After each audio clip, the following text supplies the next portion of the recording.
ringgit. Pada masa kini, kemajuan tahap ini ditapak ialah 60% mengikut jadual. Yang kedua, membina keseimbangan bertingkat Istana Negara dari dan masuk dan ke Jalan Duta. Projek ini melambatkan kos banyak ringgit Malaysia 130 juta dan telah ditawarkan secara rundingan terus Reka Bandana kepada Ahmad Zaki Sendirian Berhad.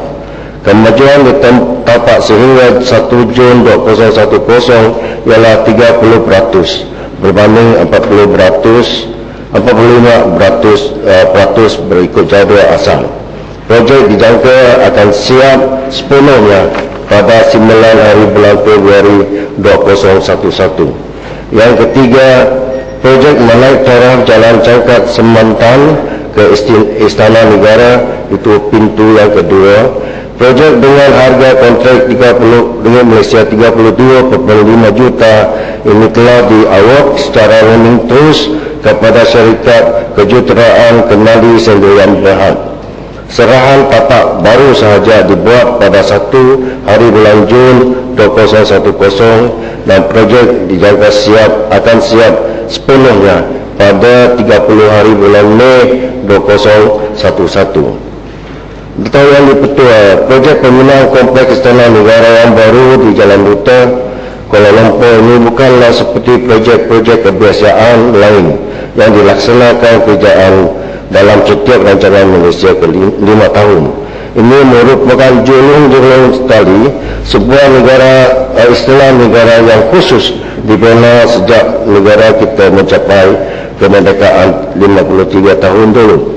Sebagaimana Dewan ini sedia maklum, Istana Negara merupakan mocu tanda dan simbol kebanggaan sistem pemerintahan raja berperlembagaan di Malaysia, di mana pembinaannya tentulah melibatkan aspek keselamatan dan strategik negara di samping kewujudan ciri-ciri estetika khusus.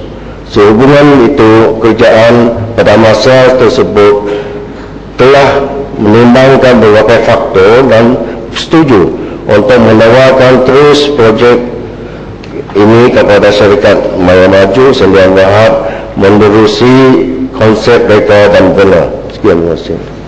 Ya, Ahmad Taiping. Terima kasih, Datuk Speaker. Saya tadi meneliti jawapan daripada Timbalan Menteri. Jelas daripada jawapan Timbalan Menteri bercanggah dengan kenyataan dan pengumuman dengan pemimpin teragung MIC Datuk Seri Samiwelu ketika menjawat jawatan Menteri Kerja Raya. Datuk Seri Samiwelu ketika menjadi menteri pernah membuat pengumuman rasmi di mana projek Istana Negara baru jumlah kosnya 400 juta. Tapi pagi ini seluruh Malaysia dimaklumkan jumlah kos Istana baru telah melambung naik lebih daripada 100% menjadi 811 juta ringgit. Saya nak tanya kepada Timbalan Menteri, apakah sebab sebenarnya kosnya melambung menaik begitu tinggi dalam tempoh begitu dekat daripada 400 juta menjadi 811 juta untuk ketiga-tiga komponen projek yang sedia ada. Dan yang kedua, saya berasa sangat terkejut sekali apabila Yang Amat Berhormat Perdana Menteri mengemukakan new economic model dan menekankan kepentingan negara supaya projek-projek awam sebegini yang begitu penting menjadi lambang kemegahan negara tidak diberikan secara tender terbuka. Dia diberikan secara rundingan terus, dan bukannya satu saja, tiga-tiga komponen projek yang diberikan rundingan terus. Siapa ini Bayar Maju, siapa ini Ahmad Zaki, dengan jumlah kos begitu tinggi 811 juta. Dan Menteri Timbalan Menteri Kerja Raya pun jelas juga mengikut arahan perbendaharaan, setiap pembelian dan perolehan lebih dari 200,000 maka tender terbuka sepatutnya dijalankan. Apakah rasionalnya 800 juta kontrak tidak dijalankan secara rundingan terus? Dan saya juga nak tanya Menua soalan cukup. Yang saya tanya, cukup yang awal. bangunan istana yang sedia ada adalah lambang kemegahan negara dan juga menjadikan bangunan warisan. Apakah rancangan kerajaan apabila istana baru siap dibina menjadi tempat bersemayam baginda?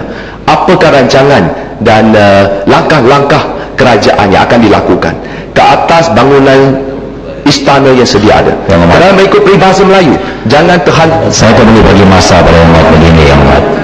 Kita dalam soal jawab.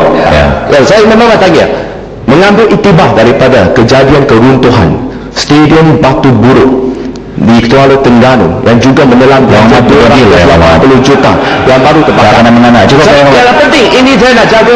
Yang Amat, semua soalan penting. Yang soalan ke-10 pun penting, Yang Amat. Saya nak jaga keselamatan baginda Dulia Mahmulia dari Tuan Agong.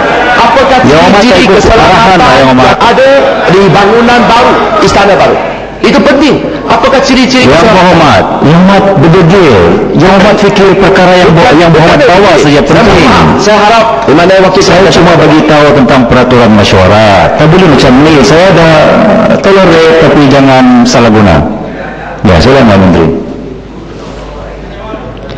Dato' Yang Ketua, saya ucapkan banyak terima kasih kepada Yang Berhormat Taiping. Yang sebenarnya projek ini telah pun kita dapatkan beberapa cadangan dari pihak swasta untuk mengadakan mendirikan istana negara, dan pihak kerajaan telah pun memutus untuk memilih maju yang telah pun dibuat 2 tahun yang kebelakangan ini atau 3 tahun. Dan kalau kita kata kos yang menteri, bekas menteri atau mantan menteri yang telah menyebutkan harga, tetapi yang bukan harga yang detail, yang memang ada harga yang kita telah penunding, dan seterusnya. Kalau kita banding dengan harga yang telah pun dikatakan oleh berapa tak ada open tender ini, kerana kita ada keistimewaan projek ini, keselamatan juga ambil dalam tindakan. Sebenarnya kalau kita mengikut kos, kalau kita kata istana negara 650 juta, kalau kita kira per square feet satu dari segi kaki persegi, ianya adalah RM670. Kalau dibanding dengan istana yang lain, istana Selangor Putrajaya, istana Melawati di Putrajaya, istana Selangor RM1,000 satu kaki persegi, dan Melawati RM860 persegi. Kalau kita banding dengan banglo 2 tingkat di Bukit Damansara, yang RM1,280 kaki persegi. Harganya memang kita ada runding, dan harganya memang boleh dikatakan berpatutan.